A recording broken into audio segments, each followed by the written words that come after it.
All right, so yeah, as you've heard already, I am Mexican, if you can't tell. And when I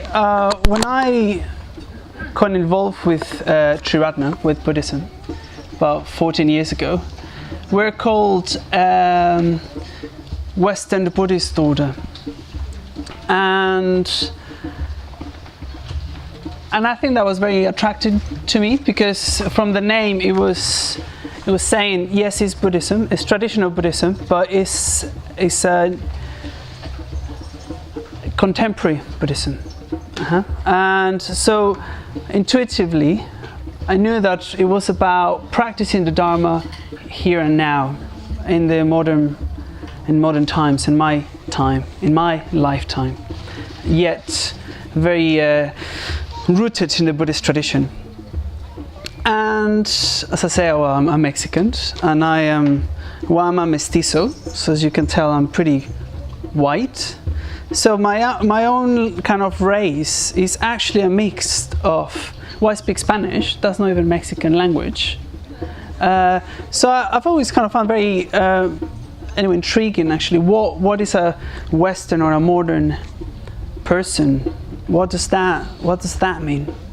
And one of the clear things, well, now I'm an ordained Buddhist, so it's like, okay, I'm a Mexican, I'm a mestizo, a mixed race Mexican, and I'm an ordained Buddhist, which is a tradition. Well, no, it's an English tradition in a way, English born, but it's an international order. And so I feel like I'm a rich mixed of things. So, and I'm more of an image person, so I thought I'll try to explore this. Actually, I'm gonna explore or think out loud. What can I bring from those traditions? That kind of syncretism, the bringing together of cultures. How can I bring the Dharma to my kind of some of the Mexican expression of Day of the Death? Oh, I meant to see what time I started talking. Okay, cool. Okay. Yeah. So actually, someone said to me earlier today, it's like, oh yeah, Mexicans, they do have a bit more of a different relationship to death, don't they? Through the Day of the Death festival. And that's like sort of truth. I'm not going to explain the festival, but one of the main things that you do actually is you do have shrines of your death people, of your dear ones, and you use us to remember them and their qualities and what they liked. And now the festival is turning more into a kind of colorful carnival kind of thing, but it's actually, I wouldn't say that Mexicans have a better relationship to death than anyone else, actually. In a way, I find more often that when I talk to, it's the same actually, I talk to Mexicans about death, I say something that, oh, you're gonna die, I'm gonna die. They're like, oh, that's not very nice, or like, what would you like to talk about? So it's it's more of a Buddhist thing, I think. And yeah, as Daijoti said, the Buddha recommended to everyone to reflect on death. It wasn't even a very secret teaching for the most experienced one. Reflecting on death is is almost kind of a practice for beginners. That's interesting. In fact, death is it was one of the motivators. I like the image that Daijoti gave. Like, death is like the compost through which, I think it was you, wasn't it? That brings the longing, the desire for something else, for living, for appreciation, for spiritual development. In fact, was that existential question and that existential problem of the Buddha that made him go forth. It was noticing that not just we're born over and over again, but we age, we get sick, and we die, and that and he needed to do something about this.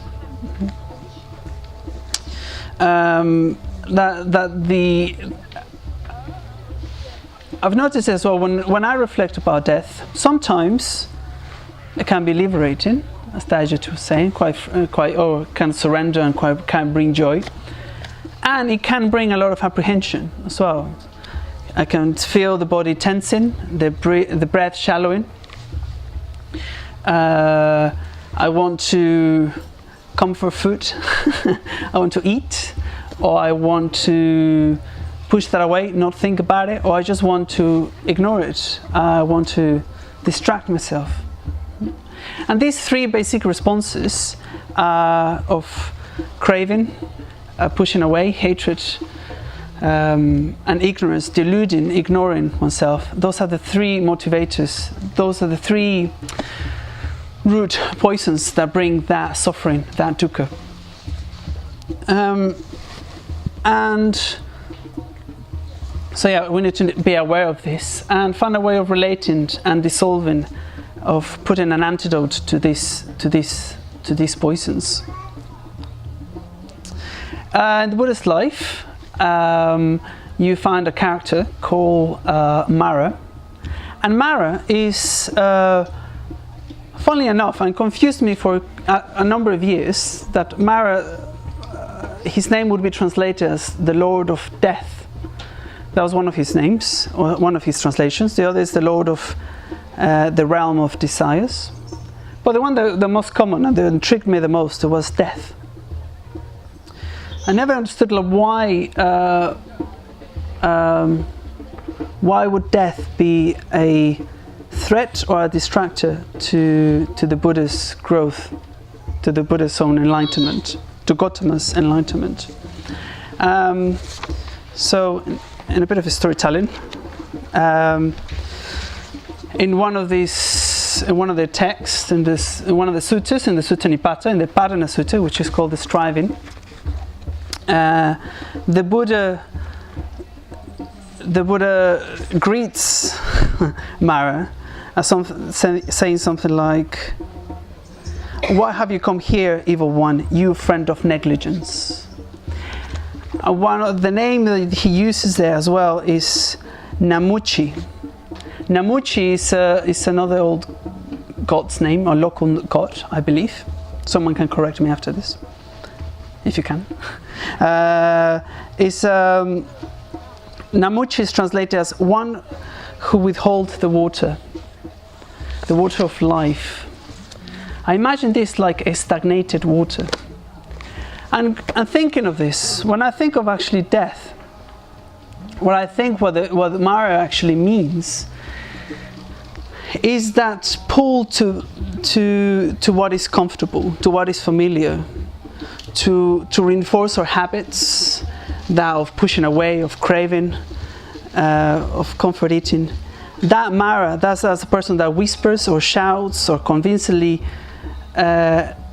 sells you that comfort, that quick fix.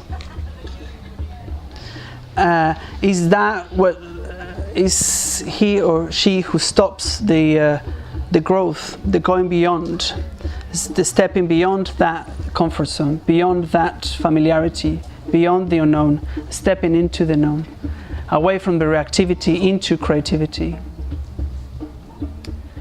So that is Mara in terms of is the Lord of Death, but it's not a Lord of Death. I think it's the death of growth, the death of development. It's not death itself as the black hooded death that we are kind of used to. It's not the one that brings death. Actually, no, it brings. I like to think of it as a stagnated water. So if I would do a sculpture of Mara, I think it would be like a lump of melted plastic, all kind of black, just like this, like bleh, black stuff. Anyway, yeah, continuing. So what do we do?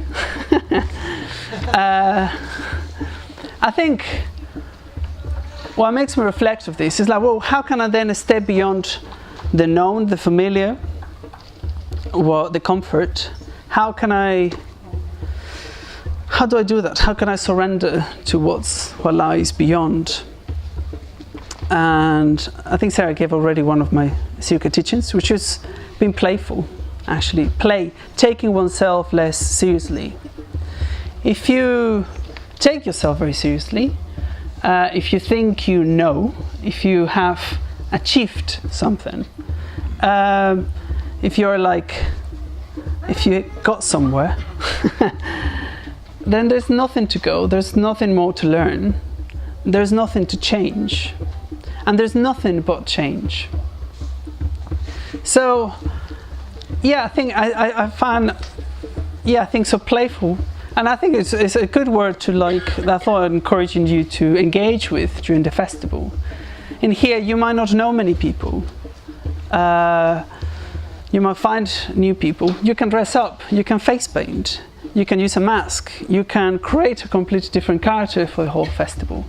You can go someone else. Sometimes I think even enlightenment might be that, actually. You fake until you make it. You become more like the Buddha until you become the Buddha himself or herself.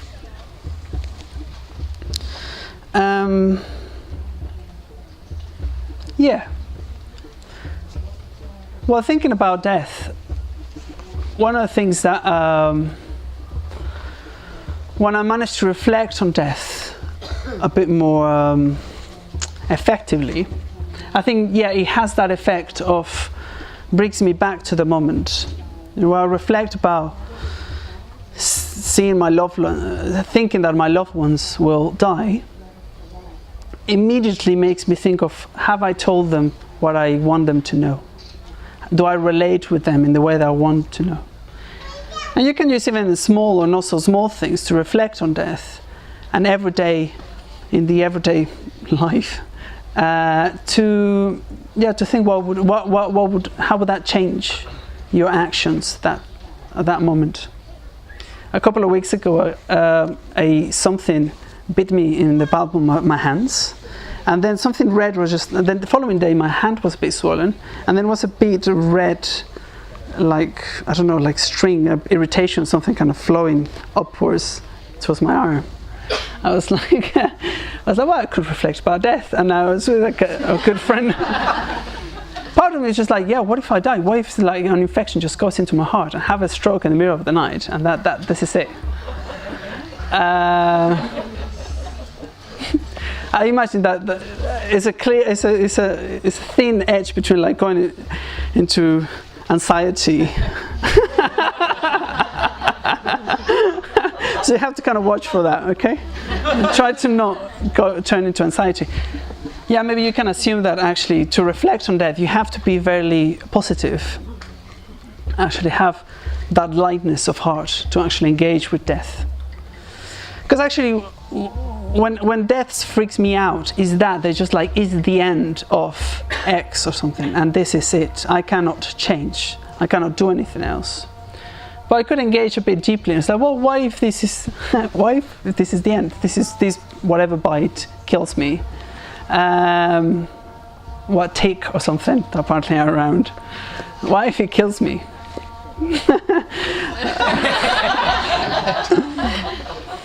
I don't know where I'm going to with this, but I hope it's good. I can engage you with just this moment. This is all I've got. What's in this moment? And sometimes, most often, it's there's nothing. The past is in the past. The future, it might not be there anymore. You only have the present. So it brings you back to actually awareness of the present moment, and is whatever kind of conscious decision you get to do with that moment. The more consciously you can do that action, the happier you will be. I think what the people fear the most at the moment of death is reflecting back on their lives and thinking, I didn't do as well as I should or could have had. The only way that you can avoid that is actually making each decision every moment in the most conscious way. So, kind of with mindfulness, you have to engage with your ethics, stepping beyond your creative, reactive reactivity and your deep habits, and into more creative, expansive, and to more loving, beautiful kind of way. Yeah, so